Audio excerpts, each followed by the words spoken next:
बिस्मिल्लाहिर्रहमानिर्रहीम। अस्सलामुअलैकुम। उम्मीद है जी आप खैरियत से होंगे और आप रेगुलरली जो है वो फिज़िक्स के लेक्चर्स पढ़ रहे हैं। हमारा जो आज का आर्टिकल है वो है पोटेंशियोमीटर। अच्छा जी, पोटेंशियोमीटर और रियोस्टेट इन दो के बारे में आपने पहले भी पढ़ा हुआ है।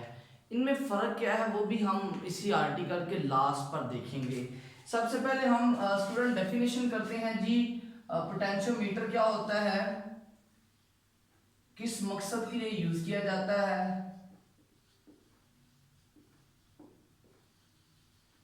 डेफिनेशन लिखते हैं। डेफिनेशन के मुताबिक आपके पास क्या आ जाता है जी, it is use to measure and compare electric potential. हम इससे क्या करते हैं जी, कंपैरिजन करते हैं और अपनी वैल्यूज को मेजर आउट कर लेते हैं कि हमारी वैल्यूज में कौन कौन से फ्लॉज हैं, आप उसे किस तरह से मेजर आउट कर सकते हैं। ठीक हो गया जी।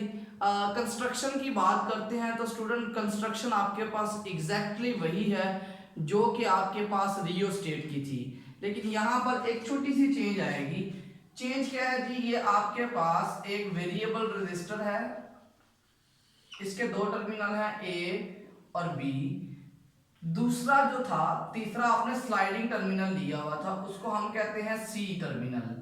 अब वहां पर सिर्फ सी टर्मिनल ही था, वही स्लाइड होता था तो आपको वैल्यू मिलती थी, और वो वैल्यू आपको स्टेप्स की फॉर्म में 5, 10, 15, 20, 25 इस तरह आप स्टेप डिस्क्रीट वैल्यूज की पैमाइश कर सकते थे।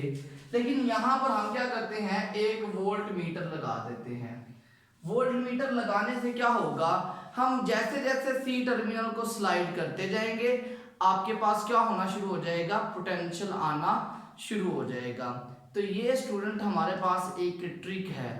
ट्रिक क्या है जी, हम पोटेंशियोमीटर इसमें एक वोल्ट मीटर इंट्रोड्यूस करवा देंगे जिससे आपको कंटिन्यूअस पोटेंशियल में चेंज मिल जाएगी। अब स्टूडेंट अगर हम बात करते हैं जी इसमें करंट की, तो करंट किसके बराबर आ जाता है, V/R। लेकिन हमने चूंकि ईएमएफ अप्लाई की हुई है तो आप कहेंगे आपके पास ये जो V है इस वक्त ईएमएफ के बराबर है और ये आपके पास आ गई R। ये स्टूडेंट आपके पास इसमें से करंट की वैल्यू आ जाती है। अगर हम बात करते हैं कि आपके पास जो बेसिक पोटेंशियल है ए और सी, चूंकि ये आपके सर्किट में इंसर्टेड टर्मिनल्स हैं, तो हम लिखते हैं जी पोटेंशियल अलोंग वी सी वो आ जाएगा आई इंटू स्मॉल आर। अब आई की बेटा ये वाली वैल्यू इसमें सब्स्टिट्यूट करें तो E over R into cap small R. यहां से हमें एक वैल्यू मिलेगी potential between A and C. A and C के दरमियान पोटेंशियल आ जाएगा small R over capital R into EMF. तो यहां से हम क्या कर सकते हैं जी, डायरेक्टली अपने ईएमएफ को मेजर कर सकते हैं, और वो आपको किस पर डिपेंड होती हुई मालूम हो रही है, रेजिस्टेंस पे। मतलब कहने का ये हुआ कि अगर आप रेजिस्टेंस वेरी करते हैं, आप स्लाइडिंग टर्मिनल सी को अगर ए से अवे लेकर जाते हैं तो स्मॉल आर की वैल्यू बढ़ेगी। अगर स्मॉल आर की वैल्यू बढ़ेगी तो आपके पास पोटेंशियल भी इंक्रीज करेगा, और अगर आप ए टर्मिनल की तरफ चलते हैं तो आपके पास स्मॉल आर की वैल्यू कम होगी। अगर स्मॉल आर की वैल्यू कम होती है तो हमारे पास क्या होगा जी, पोटेंशियल भी उनके दरमियान रिड्यूस हो चुका होता है। ठीक हो गया जी। तो ये स्टूडेंट हमने इसको एज अ पोटेंशियल मेजरमेंट इसके लिए इस्तेमाल कर लिया है। इसका सेकंड पोर्शन हमारे पास आ जाता है जी कि आप अननोन सोर्स या ईएमएफ भी फाइंड आउट कर सकते हैं। अब ये इसमें इंपॉर्टेंट बात आ जाती है, टू मेजर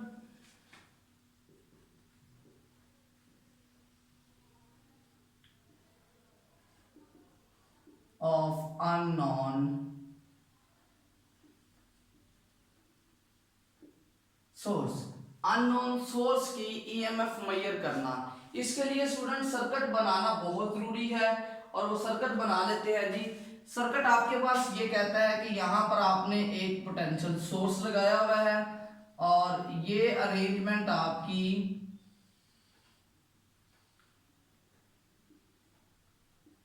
सोर्स की है। अच्छा जी, suppose this one is point A and this one is point B और हमने यहाँ पर एक स्लाइडिंग टर्मिनल लगाया हुआ है सी।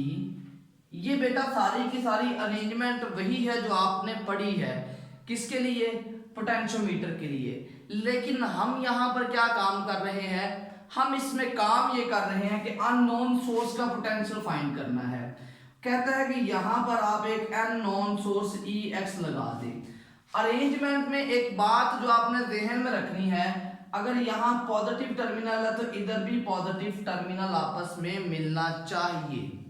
ये बात आपके पास इंपॉर्टेंट है, इस बात को अपने जहन में अच्छी तरह से बिठा लें। स्टूडेंट कहता ये है कि गैल्वानोमीटर पर एक सोर्स बेटा आपको यहाँ से मिलना है। इसको अगर हम एक लम्हे के लिए भूल जाते हैं, हमें ए और सी के दरमियान एक पोटेंशियल मिलेगा जिसे आप वी ए सी कहते हैं और वो किसके बराबर आ जाता है? Small R over capital R into E. ये वैल्यू आपने यहां से पढ़ी। कहता है जब गैल्वानोमीटर पर जीरो डिफ्लेक्शन आती है, जीरो डिफ्लेक्शन से क्या मुराद है? इस ए और सी टर्मिनल के दरमियान जो पोटेंशियल होगा वो इस ई एक्स के पोटेंशियल के बराबर हो चुका होगा। It means for zero deflection, zero deflection case में क्या होगा जी?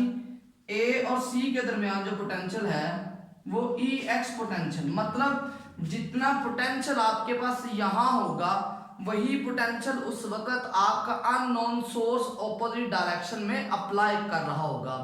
अगर ऐसा होता है तो हम कहते हैं कि जो आपका अननोन सोर्स है उसका पोटेंशियल वही है जो ए और सी के दरमियान है, तब ही तो वो उसको क्या कर रहा है? उसको रोक रहा है।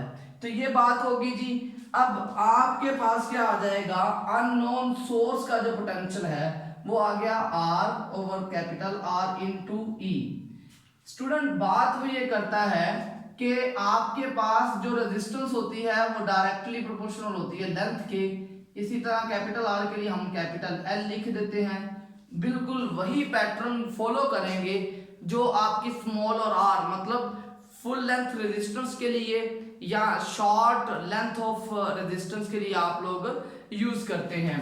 अच्छा जी, अगर हम यहाँ पर ये वैल्यू पुट करें तो आपके पास आ जाएगा E x is equal to the L over L into E, ये आ जाएगा। अच्छा, अब यहाँ पर एक छोटी सी ट्रिक है। वो ट्रिक क्या है? कहता है आपने पहली बार एक सोर्स लिया जिसका अननोन पोटेंशियल था E1, उसके लिए हमारे पास E1 will be equal to the L1 over capital L into E। इस पूरी की पूरी अरेंजमेंट में जब आप सोर्स चेंज करते हैं अननोन, तो आपके पास जस्ट लेंथ चेंज होगी, बाकी सारे पैरामीटर्स क्या रहेंगे? कांस्टेंट रहेंगे। इसी तरह अगर हम बात करते हैं E2 के लिए तो L2 over L into E।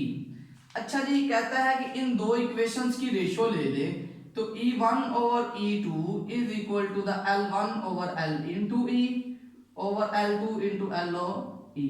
यहां से ये वैल्यूज कैंसिल आउट होके L1 ओवर L2 आ जाएगी। तो स्टूडेंट बहुत क्लियर सी बात है कि आप यहां से अननोन सोर्स का पोटेंशियल बाय कंपैरिजन जो है वो भी मेजर आउट कर सकते हैं। तो ये जो आपके पास पोटेंशियोमीटर होता है बहुत एक्यूरेटली कंटिन्यूअसली वेरिंग पोटेंशियल आपको दे सकता है। रियोस्टेट जो था वो कंटिन्यूअसली वेरिंग पोटेंशियल नहीं दे सकता, बल्कि वो किस फॉर्मेट में दे सकता है जी? वो हमेशा हमें डिस्क्रीट चेंजिंग्स के बारे में इंफॉर्मेशन दे सकता है। तो स्टूडेंट ये हमारा आज का आर्टिकल था। उम्मीद है जी आपने इस आर्टिकल को बहुत ध्यान से पढ़ा होगा, समझा होगा और इसमें से जो चीज़ें आपको मुश्किल लग रही थी वो आपने पूछनी भी है। अपना बहुत ज़्यादा ख्याल रखिएगा जी। अल्लाह हाफिज़।